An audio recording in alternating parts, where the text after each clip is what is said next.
Bonjour à tous et à toutes. Nous entrons dans une partie centrale de l'évangile de Jean, les chapitres 7 à 10, qui sont les chapitres au cœur du procès qui est intenté contre Jésus. Et dès le début, le ton est donné. Après cela, Jésus parcourait la Galilée. Il n'avait pas pouvoir de circuler en Judée parce que les Juifs cherchaient à le tuer. Donc tout est dit en fait. Jésus, au chapitre 6, a multiplié les pains, fait le discours sur le pain de vie. Il était en Galilée. Et voilà que l'occasion lui est donnée. Il y a une grande fête à Jérusalem qu'on appelle la fête des tentes. Alors, la fête des tentes, qu'est-ce que c'est ? C'est la fête qui rappelle le séjour des Hébreux en terre promise, le cheminement au désert. C'était une fête qui se situait en septembre-octobre de chaque année, qui était la troisième grande fête après Pâques et la Pentecôte. Il y avait la fête des tentes. Pâques et la Pentecôte avant l'été, et à la sortie de l'été, au moment de la récolte des fruits, on construisait des cabanes sur ces maisons, et on se souvenait à la fois que le Seigneur donne des fruits, les fruits de la terre promise, et à la fois on se souvenait qu'on avait été itinérant et qu'on était en chemin vers la terre promise, toujours en chemin. Et cette fête était probablement la plus populaire. Elle se faisait à Jérusalem pendant 8 jours, avec des rites autour du feu, de la lumière et de l'eau, rappelant aussi la présence de Dieu, la Shekinah, la nuée lumineuse, en rappelant l'eau donnée dans le désert, l'eau qui a jailli du rocher avec Moïse. Enfin voilà, ce sont des épisodes de la marche du peuple juif au désert. Et donc cette fête des tentes chaque année permettait à des milliers de personnes d'aller à Jérusalem. Et Jésus monte à cette fête, donc à l'automne de l'année 29.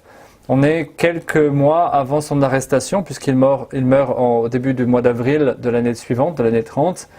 Et à Jérusalem, les chapitres 7, 8, 9, 10 se passent pendant les 8 jours de la fête des tentes, sauf la fin du chapitre 10. C'est au mois de décembre, ce qu'on appelle la fête de la dédicace. Alors c'est quoi la fête de la dédicace ? C'est une fête moins importante qui rappelle, après la profanation du temple par les Grecs, au IIe siècle avant Jésus-Christ, la reconsécration de ce temple, la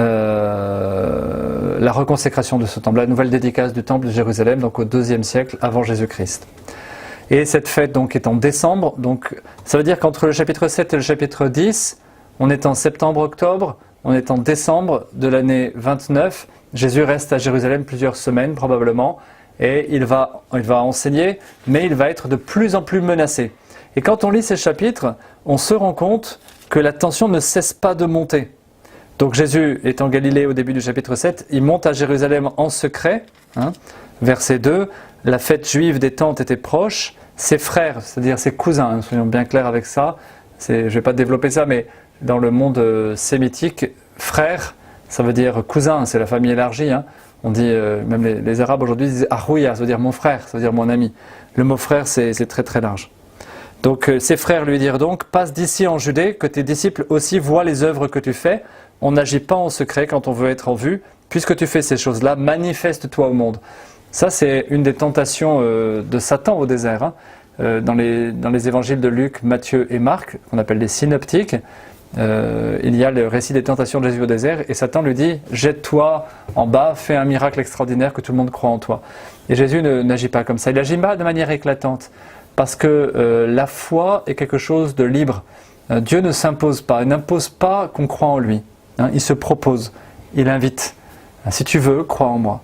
Et du coup, Jésus ne va pas procéder de la manière que ses frères voudraient qu'il fasse. D'ailleurs, au verset 5, pas même ses frères, en effet, ne croyaient vraiment en lui. Jésus leur dit, mon temps n'est pas encore venu. Voilà. Donc il va monter en fait en secret, et tout le monde le cherche. Tout le monde cherche à savoir s'il va venir, et commence une série de dialogues, les chapitres 7, chapitre 8, tout entier sont autour de dialogues et de disputes, de discussions vives avec les Juifs.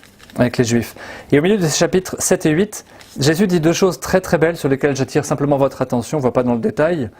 Il dit au verset 7, 37, le dernier jour de la fête, donc le 8e jour de la fête des tentes, le grand jour, Jésus debout s'écria, si quelqu'un a soif, qu'il vienne à moi, et il boira, celui qui croit en moi, selon le mot de l'Écriture. De son sein couleront des fleuves d'eau vive. Il parlait de l'Esprit Saint que devaient recevoir ceux qui avaient cru en lui, car il n'y avait pas encore d'Esprit, parce que Jésus n'avait pas encore été glorifié.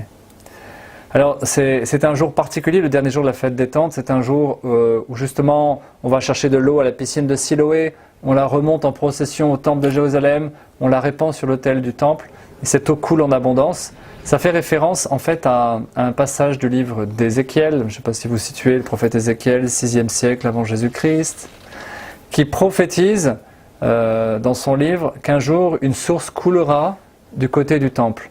Et cette source irriguera jusqu'à la mer morte et rendra la mer morte qui est sans poisson, qui est morte, la rendra saine.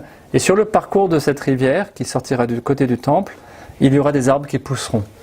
Et la mer morte sera remplie de poissons. En fait, c'est une image, bien sûr, c'est une parabole, c'est une prophétie d'une vie nouvelle que Dieu veut donner. Et il veut, là où règne la mort et le désert, il veut faire fleurir à nouveau la vie.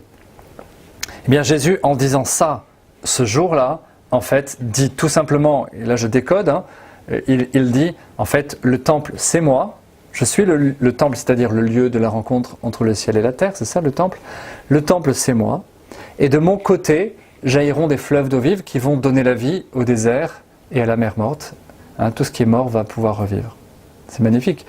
Et cette prophétie va s'accomplir à quel moment de la vie de Jésus? Réfléchissez un peu. Elle va être accomplie sur la croix. Jean va raconter un peu plus loin au chapitre 19 juste après être mort, avoir expiré, un soldat va percer le côté de Jésus. C'est Jean, l'évangile de Jean qui raconte ça. Et il va jaillir de l'eau et du sang, du côté ouvert.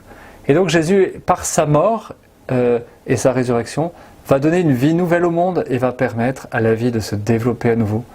Là où il y avait la mort, là où il y avait le désespoir, les ténèbres, il va mettre la lumière. D'ailleurs, au chapitre 8, et c'est le deuxième passage que je voulais souligner, versets 12 et suivants, Jésus dit « Je suis la lumière du monde ». De nouveau, Jésus leur adressa la parole et dit « Moi, je suis la lumière du monde. Qui me suit ne marchera pas dans les ténèbres, mais il aura la lumière de la vie. » Parce qu'à ce moment-là, dans la fête des tentes, il y avait aussi la nuit, on allumait des torches dans Jérusalem, il y avait même je crois des gens qui jouaient avec le feu, qui jonglaient. Voilà, il y avait une sorte de fête de la lumière et de l'eau. Et Jésus reprend ces deux symboles pour dire qui il est. Il est quoi? La source de vie. Il est la source de la lumière. Il est la vie nouvelle et la vérité. Au chapitre 8, vous pourrez relire en entier. Il y a des discussions assez vives. Jésus, ils disent par exemple, qui es-tu? Verset 8-25, qui es-tu? Et Jésus essaie de leur répondre, mais ils comprennent de moins en moins. En fait, il y a une des choses qui est très intéressante, c'est qu'ils comprennent de mieux en mieux quand même que Jésus prétend être Dieu. Jésus prétend à la divinité. Par exemple, lorsqu'il dit, au chapitre 8, verset 27, 28, pardon.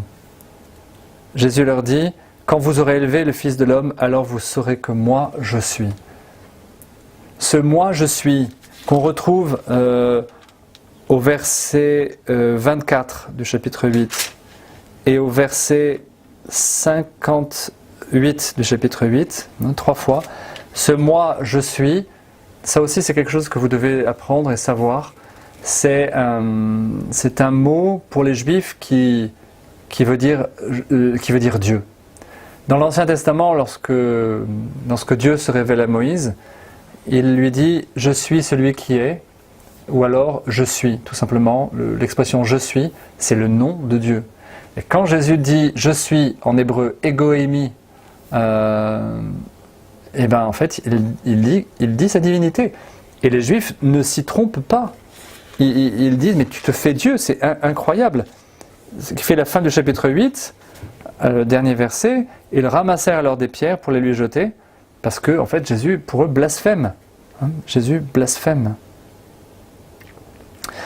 Le chapitre 9 et le chapitre 10 sont aussi magnifiques. Ils sont un peu plus connus que les chapitres 7 et 8. Donc, je n'insisterai pas. Le chapitre 9, c'est le récit de l'aveugle-né. C'est toujours à Jérusalem, dans ce contexte de la fête des tentes. C'est toujours le même contexte, la même semaine, le même jour d'ailleurs, le dernier jour. Et Jésus, alors qu'il dit « Je suis la lumière du monde », va guérir un aveugle. Va ouvrir les yeux d'un aveugle à la lumière, pour expliquer que la foi est une entrée dans la lumière. et que ceux qui refusent la foi de cette manière sont aveugles et ne peuvent pas comprendre profondément le sens de la vie et qui est Jésus. Au chapitre 10, le chapitre 10 est aussi connu quand je vous aurais dit le bon pasteur, hein, ça vous rappelle quelque chose? En fait, c'est le discours du bon pasteur. Jésus dit « Je suis le bon pasteur hein, qui donne sa vie pour ses brebis ». C'est un très très beau passage où il annonce qu'à un moment, il va rassembler toutes les brebis.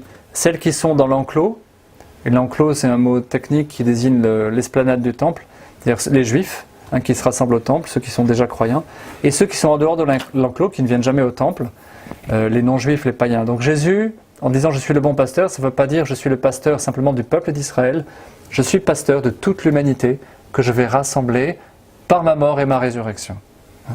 Et ça c'est un message pour nous aujourd'hui, quoi. Jésus n'est pas seulement le Dieu des chrétiens, il est le Dieu il veut se révéler à toute l'humanité, et cela se fera par notre témoignage. Hein, est-ce que nous arrivons à témoigner? Est-ce que nous prenons le temps chaque jour? Est-ce que nous disons au Seigneur, Seigneur, toi le bon pasteur, aide-moi à ramener certaines brebis, une par une, au bercail? Ou est-ce que j'ai au contraire peur de témoigner? Hein? Le chapitre 8 se termine avec la fête de la dédicace, j'en ai parlé tout à l'heure. Jésus dit en 8:30 « Moi et le Père, nous sommes un ». C'est ça la Trinité, hein. Le Père et Jésus et le Fils sont un. À ce moment-là, à nouveau, on veut le lapider. 10:31, pardon, j'ai dit 8, c'est 10:31, 10:30, 31. Et 33, ce n'est pas pour une bonne œuvre que nous te lapidons, mais pour un blasphème, parce que toi, n'étant qu'un homme, tu te fais Dieu. Voilà. Et du coup, Jésus doit leur échapper, verset 39, 10:39. Il cherchait donc de nouveau à le saisir, mais il leur échappa de ses mains. Et de nouveau, il s'en alla au-delà du Jourdain, au lieu où Jean avait d'abord baptisé, et il y demeura. Voilà. Donc Jésus se retire, et à partir du chapitre 11, on va rentrer avec la résurrection de Lazare, et le chapitre 12, on va s'approcher de la passion et de l'arrestation de Jésus. Donc on est dans cette période, la fin de l'année 29, avec la fête des tentes, la fête de la dédicace à Jérusalem. Jésus révèle sa divinité, révèle qu'il est la source d'eau vive, révèle qu'il est la lumière, qu'il est un avec le Père, qu'il est le bon berger qui rassemble l'humanité, qu'il est venu nous sauver et faire de nous son troupeau.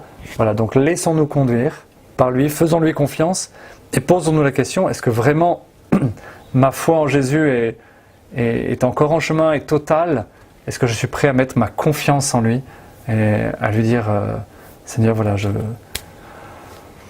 te fais confiance, je te suis et je suis ta brebis.